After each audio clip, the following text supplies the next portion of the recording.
हाँ सर, आज कोर्ट में पेशी हुई है बेल कैंसिलेशन और या चार्ज फ्रेम में किस तरह का फैसला रहा? दो मुकदमे मेरे यहाँ टोंक कोर्ट में चल रहे हैं, 166 और 167। आज माननीय कोर्ट का आदेश था तो उसकी पालना में मैं यहाँ व्यक्तिगत तौर पर हाजिर हुआ हूँ। 166 में बेल कैंसिलेशन का उसको 21 फरवरी डेट दी है, नेक्स्ट डेट। और जो चार्ज 167 में चार्ज फ्रेम होना था तो आज मेरे ऊपर चार्ज फ्रेम किया है।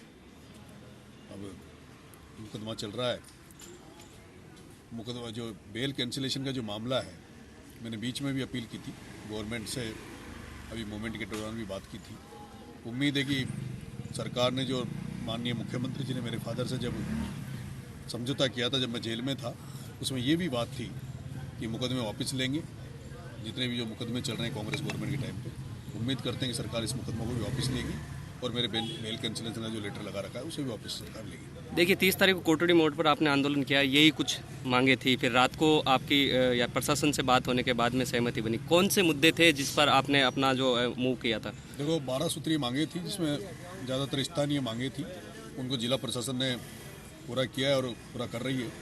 दूसरा कुछ सरकार से जो हमारे जो मुकदमों को वापस लेने का मामला था, 14 गाँवों को वापस देवली से उनियारा जोड़ने का जो मामला था, उस पर बात चल रही है और मुझे उम्मीद है कि जल्दी सरकार जिन अधिकारियों से बात हुई थी वो बुला के और उन पर भी काम करेगी। देखिए यानी कि सोप थाना में महिला से बर्बर को लेकर भी आंदोलन का एक मुद्दा था, उसमें भी कुछ उसमें एसपी साहब ने आश्वस्त किया था और मेरे हिसाब से वो भी जांच चालू कर दी है, उसमें जल्दी निर्णय निष्कर्ष निकल के आएगा। देखिए एक आंदोलन बीकानेर में चल रहा है खेजड़ी बचाओ को लेकर, क्या कहेंगे उसको लेकर?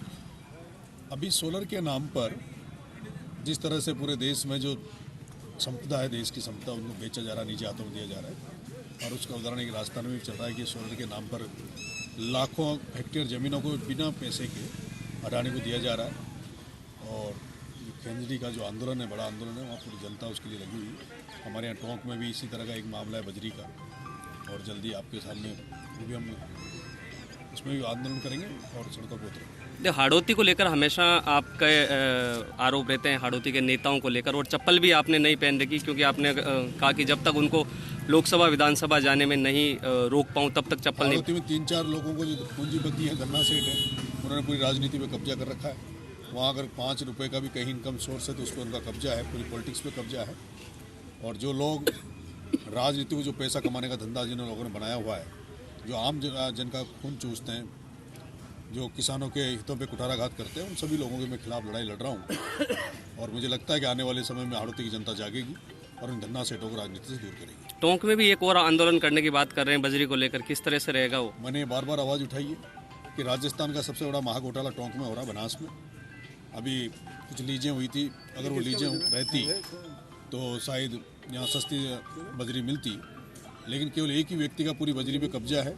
और वो आप ही के टोंक में जो बनास की जो पुलिया है नासिरदा के पास में, वहाँ जिस तरह से बिसलपुर में गाद निकालने के नाम पर बड़ी बड़ी मशीनें, बड़े बड़े जहाज़ लगाकर बजरी निकाली जा रही है और उसको बेचा जा रहा है, और जिससे पूरे राजस्थान के राजस्व में बहुत बड़ी हानि जिसकी वजह से हो रही है, उसके खिलाफ भी जल्दी मुहिम छेड़ेंगे और आंदोलन करेंगे। हनुमान बेनीवाल भी लगातार बजरी को लेकर के सवाल उठाते रहे, क्या उनका भी आपको यानी समर्थन मिलेगा, साथ रहेगा आंदोलन में? हाँ, मेरी इस मामले में बात हुई है, उन्होंने कहा कि इसमें साथ में आंदोलन करेंगे।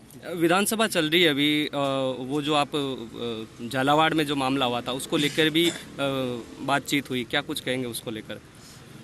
मेरे जितने भी मुकदमे, जो सरकारी मुकदमे हैं, जो आम जन की लड़ाई लड़ते हुए लगे हैं, उन पर सब पर बात चल रही है। मुझे लगता है कि जल्दी, उम्मीद करता हूँ कि सरकार इसमें पॉजिटिव काम करेगी और मेरे मुकदमे वापस। देखिए बच्चों की मौत को लेकर के भी, यानी कि कप सिरप को लेकर आया, कल विधानसभा में बात हुई कि वो हाई डोज से बच्चों की मौत हुई है, क्या कहेंगे?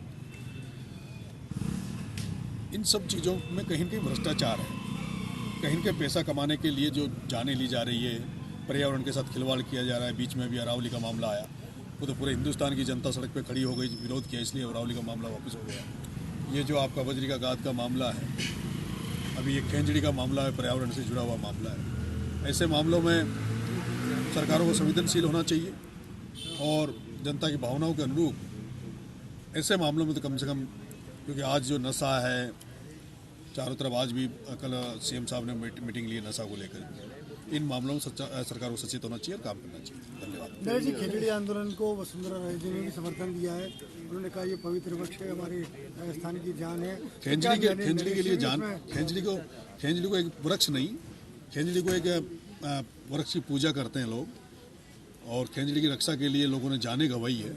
और हम देख रहे हैं कल जो आंदोलन वहाँ बीकानेर में हुआ, रात भर वहाँ हजारों की तादाद में लोग रुके हुए हैं, लोगों ने अनशन किया हुआ है। तो सरकार को उन पर संज्ञान में लेते हुए और खेंजड़ी को बचाना चाहिए। क्या आपका समर्थन मिलेगा उस आंदोलन को? आप भी वहाँ देखिए, देखते हैं अभी अगर यहाँ से देखिए, मोरपाल सुमन का एक जो लेटर है बड़ा वायरल हो रहा है, वो भाजपा पे आरोप लगाए हैं उनके कुछ लोग। मोरपाल जी ने जो आरोप लगाए वो एकदम सच्चे। भारतीय जनता पार्टी के बड़े नेता जिसमें विशेष रूप से ओम जी बिरला, और ओम जी बिरला के आदेश पर उनकी जो इस तरह की वहाँ पे है, पूरी हाड़ौती की भाजपा उनकी मुट्ठी में है और पूरी भाजपा ने ओम जी बिरला के आदेश पर मोरपाल को हराने का काम किया और प्रमोद जैन भाया की मदद करी। और ये गठजोड़ की मैं बार बार बात करता हूँ कि पहले 12 में गठजोड़ था प्रमोद जैन भाया प्रताप सिंह सिंघवी का, कोटा में गठजोड़ था शांति धारीवाल और ओम बिरला जी का। लेकिन अब ये गठजोड़ आगे बढ़ता हुआ, इसमें चारों तो ये लोग प्रताप सिंह सिंघवी, प्रमोद जैन भाया, प्रताप सिंह, शांति धारीवाल, ओम जी बिरला, इसमें हीरालाल जी नागर भी इसमें शामिल है, अशोक जी चांदना भी इसमें शामिल है। आपने सारे मिलकर को राजनीति भी, कर। हाँ जी, मदन जी राठौड़ को भी आपने मदन जी राठौड़ को जो प्रत्याशी था, जो प्रत्याशी आरोप लगा रहा है कि मुझे हराने में इन लोगों ने काम किया है, तो सबसे पहले तो उनसे जवाब लेना चाहिए कि भाई आप लोगों ने जो आप पे आरोप लगाया है इसका क्या आपके पास रिप्लाई है।